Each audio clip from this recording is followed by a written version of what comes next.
ഇപ്പോഴത്തെ പൈസ പൈസ പൈസ എന്ന് പറഞ്ഞുകൊണ്ട് പൈസ എന്തിനാ ഫൈനലി എന്തിനാ പൈസ? പക്ഷേ ഇതിനൊക്കെ നമ്മൾ വ്യക്തമായിട്ട് മനസ്സിലാക്കേണ്ടത് രാഷ്ട്രീയ നേതാക്കന്മാർ പക്ക ബിസിനസ്സുകാരാണ്. അവർക്ക് ബിസിനസ് അറിയാം. അവരുടെ ബിസിനസ്സിനെ സപ്പോർട്ട് ചെയ്യാൻ ഇവിടെ നാട്ടിലുള്ളവർ മുഴുവൻ ഇരുന്ന് ചർച്ച ചെയ്തുകൊണ്ടിരിക്കുകയാണ്. ഇത് രാഷ്ട്രീയത്തിൽ ഇത് തന്നെയാണ്. ടോപ്പ് ലെവൽ ഭയങ്കര അണ്ടർസ്റ്റാൻഡിങ്ങാണ്. നിങ്ങൾ വിചാരിക്കുന്ന ഇവരെല്ലാം കീരിയും പാമ്പ് വേണമെന്നോ? ഒരിക്കലുമല്ല. ഗവൺമെൻറ് ഏറ്റവും കൂടുതൽ സത്യത്തിൽ ഈ ബിസിനസ് പ്രൊമോഷന് വേണ്ടി ചെയ്തിരിക്കുന്ന കേരളത്തിലാകട്ടോ. പല ആൾക്കാരും തെറ്റിദ്ധാരണയാണ് കേരളത്തിനെക്കുറിച്ച്. ആൾക്കാർ പ്രയോജനപ്പെടുത്തുന്നുണ്ടോ ഇല്ലയോ എന്നുള്ള കാര്യം. ഇപ്പോൾ ആരോഗ്യം നമുക്ക് പ്രയോറിറ്റി ആണെങ്കിൽ ആരോഗ്യത്തെക്കുറിച്ച് സംസാരിക്കുന്നവരുമായിട്ട് ഒന്നിച്ച് ചേർന്ന് നിൽക്കുക എന്നുള്ളത് നമ്മുടെ ജീവിതത്തിൻ്റെ ഒരു പ്രൊട്ടക്ഷനാണ്.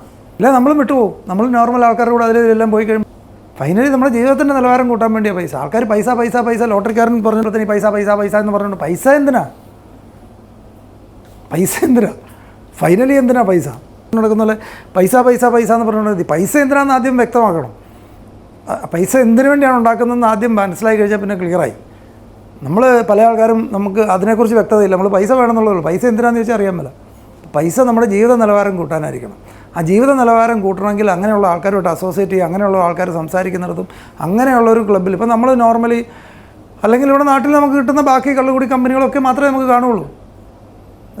2 പേര് കൂടിയാൽ ആൾക്കാർ മരിച്ചാലും ആൾക്കാർ ജനിച്ചാലും മഴ പെയ്താലും മഴ മാറിയാലും ഒക്കെയുള്ള സൊല്യൂഷൻ എന്താണ്? തൊട്ടടുത്ത ഔട്ട്ലെറ്റിൽ പോവുക, കുപ്പി മേടിക്കുക. ഇതാണ് നോർമൽ ലൈഫ്. നമ്മൾ ഈ നോർമൽ ആൾക്കാരുടെ കൂടെ ഇരുന്ന് രാഷ്ട്രീയം ചർച്ച ചെയ്ത് ഇങ്ങനെയാണോ ജീവിക്കേണ്ടത്? എന്ത് ചർച്ച? രാവിലെ മുതൽ വൈകുന്നേരം വരെ ചർച്ചയല്ല. 12 കൊല്ലം ചർച്ച ചെയ്താലും തീരാത്ത കാര്യങ്ങളാണ് രാഷ്ട്രീയം. പക്ഷേ ഇതിനൊക്കെ നമ്മൾ വ്യക്തമായിട്ട് മനസ്സിലാക്കേണ്ടത് രാഷ്ട്രീയ നേതാക്കന്മാർ പക്ക ബിസിനസ്സുകാരാണ്. അവർക്ക് ബിസിനസ് അറിയാം. അവരുടെ ബിസിനസ്സിനെ സപ്പോർട്ട് ചെയ്യാൻ ഇവിടെ നാട്ടിലുള്ളവർ മുഴുവൻ ഇരുന്ന് ചർച്ച ചെയ്തുകൊണ്ടിരിക്കുകയാണ്. ഒന്ന് ആലോചിച്ച് ചേട്ടനും അനിയനും തമ്മിൽ തല്ലി ചാവുന്നു. കൃത്യമായിട്ട് അവർക്ക് ലക്ഷ്യങ്ങളുണ്ട്. അവർ ടാർഗറ്റ് ചെയ്യുന്ന ആരെയാണ്, അവരുടെ വോട്ട്, അവരുടെ പൊസിഷന്, ഇതെല്ലാം കൃത്യമായിട്ട് അവർക്ക് പ്ലാനുണ്ട്. ആ ലക്ഷ്യത്തിലേക്ക് എത്തുക എന്നല്ലാതെ വേറെ പ്രത്യേകിച്ച് യാതൊരു അവർക്ക് വ്യക്തമായ ലക്ഷ്യത്തോടു കൂടിയാണ് ഓരോന്നും ചെയ്തുകൊണ്ടിരിക്കുന്നത്. ടോപ്പ് ലെവലെല്ലാം തന്നെ നമ്മൾ മനസ്സിലാക്കിയിരിക്കേണ്ട പല ബിസിനസ്സുകാരും ടോപ്പ് ലെവൽ കൊളാബറേറ്റ് ചെയ്യും, താഴെ ലെവലിൽ ഫൈറ്റ് ചെയ്യും. ഇപ്പോൾ നമ്മളിവിടെ തന്നെ മൊബൈൽ കമ്പനികൾ ഇവിടുത്തെ എത്ര പേർക്കറിയാം? ഇവിടെ വോഡാഫോൺ ഉപയോഗിക്കുന്നവരും എയർടെൽ ഉപയോഗിക്കുന്നതും പിന്നെ പലതിൻ്റെയും ടവർ ഒന്നാന്ന് അറിയോ? ഒരു ടവറിൽ നിന്നാണ് അവർ കോമ്പറ്റ് ചെയ്തുകൊണ്ടിരിക്കുക. ഇത് രാഷ്ട്രീയത്തിൽ ഇത് തന്നെയാണ്. ടോപ്പ് ലെവൽ ഭയങ്കര അണ്ടർസ്റ്റാൻഡിങ്ങാണ്. നിങ്ങൾ വിചാരിക്കുന്ന ഇവരെല്ലാം കീരിയും പാമ്പ് വേണമെന്നോ? ഒരിക്കലുമല്ല. ഇവർ തമ്മിൽ വ്യക്തമായ ധാരണകൾ എല്ലാവരും ടോപ്പ് ലെവലിലുണ്ട്. ബോട്ടത്തിലുള്ളവൻ ചേട്ടനും അനിയനും അയലോകംകാരനും തമ്മിൽ വെട്ടി കീറുക. എന്തിന്? ആർക്ക് വേണ്ടി എന്നറിയാമല്ല. ഈ നമ്മൾ പിക്ചറിൽ പോയി വരുന്ന കാണുന്നത് ഒരു സിനിമ നമ്മൾ കാണുന്നല്ലോ. അതിൻ്റെ അണിയറ പ്രവർത്തനങ്ങൾ ധാരാളം നടന്നതിന് ശേഷം വന്നു രാവിലെ ഒന്നിച്ചിരുന്നിട്ടാണ് വൈകുന്നേരം ഞാൻ നിന്നെ തെറി പറയും കേട്ടോ എന്ന് പറഞ്ഞിട്ട് അതിന് മറുപടി ഞാൻ നാളെ രാവിലെ പറയുന്നു, അങ്ങോട്ടും ഇങ്ങോട്ടും പറഞ്ഞിട്ട് പിരിഞ്ഞിട്ടാണെന്ന് പറയുന്നത്. ഇത് ആർക്കറിയാവുന്നത്? ഒന്നിച്ചിരുന്ന് കെട്ടിപ്പിടിച്ചിട്ട് പറയും വൈകുന്നേരം നിനക്കിട്ടുള്ളത് ഞാൻ പറയുന്നുണ്ട് കേട്ടോ, ഞാൻ നാളെ തന്നെ മറുപടി പറഞ്ഞോളാം, അത് ഇന്നോലെ പറഞ്ഞോളാം എന്ന് പറഞ്ഞിട്ട് അങ്ങനെ നടക്കുന്നത്. ഇത് പലർക്കും ഇതിൻ്റെ പുറയിൽ നടക്കുന്ന അറിയാൻ മേലാത്തതുകൊണ്ട് നമ്മളൊരു സിനിമ കാണാൻ പോയിരിക്കുന്നല്ലോ, സിനിമാ തിയേറ്ററിൽ പോയിരിക്കുന്നു. ആ സിനിമ എത്ര കാലം മുമ്പ് അതിൻ്റെ തിരക്കൽ ഇതാണ്. എത്ര പേര് അതിൻ്റെ പുറകെ പ്രവർത്തിച്ചിട്ടാണ് നമ്മൾ സിനിമയായിട്ട് വരുന്നത്. നമ്മൾ ഈ സിനിമയുടെ ഇത്രയും ഭാഗം മാത്രമേ കാണുന്നുണ്ട്. അണിയർ പ്രവർത്തനങ്ങൾ ഒത്തിരി നടന്നിട്ടുണ്ട്. ഇത് തന്നെയാണ് രാഷ്ട്രീയത്തിൽ എല്ലായിടത്തും. ഇത് തന്നെയാണ് ബിസിനസ്സുകളിൽ. ടോപ്പ് ലെവൽ ബിസിനസ്സുകാരെല്ലാം അവർ തമ്മിൽ കോമ്പറ്റീറ്ററുമായിട്ട് അവർ ഫൈറ്റ് ചെയ്യുമല്ലോ. അവർക്കറിയാം കോമ്പറ്റീഷൻ വരും. ആ കോമ്പറ്റീറ്ററുമായിട്ട് ധാരണ പോവുക. ചില ആൾക്കാർ, ചില പിള്ളേർ ഇപ്പോൾ പറയുന്നേക്കാം ഞങ്ങൾ സ്റ്റാർട്ടപ്പ് തുടങ്ങി, ചില ആൾക്കാർ ബിസിനസ് തുടങ്ങിയെന്നാണ് പറയുന്നത്. തമ്മിലുള്ള വ്യത്യാസം എന്താ?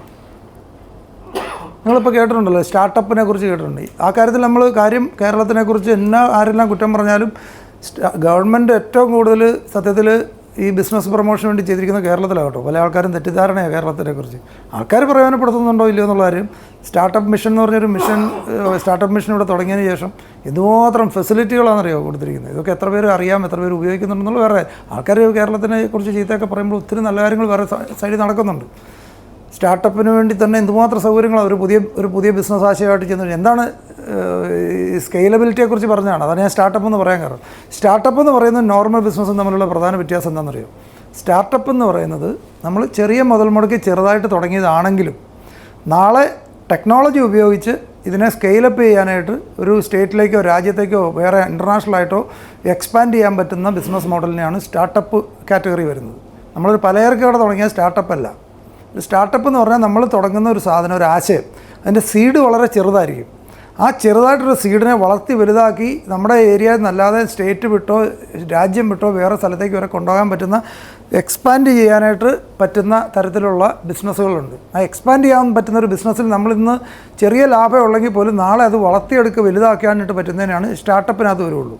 ടെക്നോളജി ഉപയോഗിച്ച് അതിനെ വലിയ അതാണ് ഞാൻ നേരത്തെ പറഞ്ഞ എക്സാമ്പിൾ. ഇപ്പോൾ ഊബറിൻ്റെ കാര്യമോ അല്ലെങ്കിൽ ഇതൊക്കെ സ്റ്റാർട്ടപ്പുകളാണ്. ചെറിയ രീതിയിൽ പിള്ളേരൊക്കെ തുടങ്ങിയ പല ബിസിനസ്സുകളുമാണ് വലിയ ലെവലിലേക്ക് എത്തിയിട്ടുള്ളത്. അപ്പോൾ എന്ന് പറയുന്ന പോലെ സ്കെയിലബിൾ എന്ന് പറഞ്ഞാൽ എന്താണ്? ഇതുപോലെ ചെറുതായിട്ട് തുടങ്ങുന്ന ഒരു സാധനത്തിന് നമുക്ക് വലിയ ലെവലിലേക്ക് 1 കോടി രൂപയുടെ ടേൺ ഓവർ, 2 കോടി രൂപയുടെ ടേൺ ഓവർ, 5 കോടി രൂപയുടെ ടേൺ ഓവർ, അല്ലെങ്കിൽ മാസം 5 ലക്ഷം രൂപ, 10 ലക്ഷം, അല്ലെങ്കിൽ ഒരു വർഷം 2 കോടി രൂപ വരുമാനമുള്ള ഒരു ബിസിനസ്സായിട്ട് വളർത്തിയെടുക്കാൻ പറ്റുന്നതിനാണ് സ്കെയിലബിൾ ബിസിനസ് എന്ന് പറയുന്നത്. വളർത്തിയെടുക്കാവുന്നത്. നോർമൽ ഒരു സാധനം ഇങ്ങനെയല്ല, വളർത്തിയെടുക്കാവുന്നതല്ല. നമ്മൾ തന്നെ ചെയ്യുന്നതിൻ്റെ മാത്രം വരുമാനം മാത്രമേ കിട്ടുള്ളൂ. സ്കെയിലബിളാണ്, ലിവറേജബിളാണ്. ലിവറേജബിൾ എന്ന് പറഞ്ഞാൽ എന്താണ് അർത്ഥം അറിയോ? ലിവറേജബിൾ ബിസിനസ്, എല്ലാ ബിസിനസ്സും ലിവറേജബിൾ അല്ല. ലിവറേജബിൾ എന്ന് പറഞ്ഞു കഴിഞ്ഞാൽ ഒരാഴ്ചയിൽ, സപ്പോസ് ഒരാഴ്ച 100 മണിക്കൂറാണ് നമ്മൾ വർക്ക് ചെയ്യുന്നതെന്ന് വിചാരിക്കുക. നമ്മുടെ ഗ്രൂപ്പിൽ വരുന്ന ഒരാൾക്ക് 50 മണിക്കൂറാണ് ഒരു വർക്ക് ചെയ്യുന്നത്. വേറൊരാൾ 200 മണിക്കൂർ വർക്ക് ചെയ്യും, വേറൊരാൾ 150 മണിക്കൂർ വർക്ക് ചെയ്യും. ഇതിൻ്റെ എല്ലാ ഒരു ക്യുമുലേറ്റീവ് എഫക്റ്റ് നമുക്ക് കിട്ടും. ഇതിനാണ് ലിവറേജബിൾ എന്ന് പറയുന്നത്. എപ്പോഴും പറയും ബിസിനസ് ഈസ് വെരി സിമ്പിൾ, പക്ഷേ പീപ്പിൾ ആർ കോംപ്ലിക്കേറ്റഡ്. ആൾക്കാർ കോംപ്ലിക്കേറ്റഡാണ്, നമ്മുടെ ചിന്തകൾ കോംപ്ലിക്കേറ്റഡ് ആകുന്നതാണ്.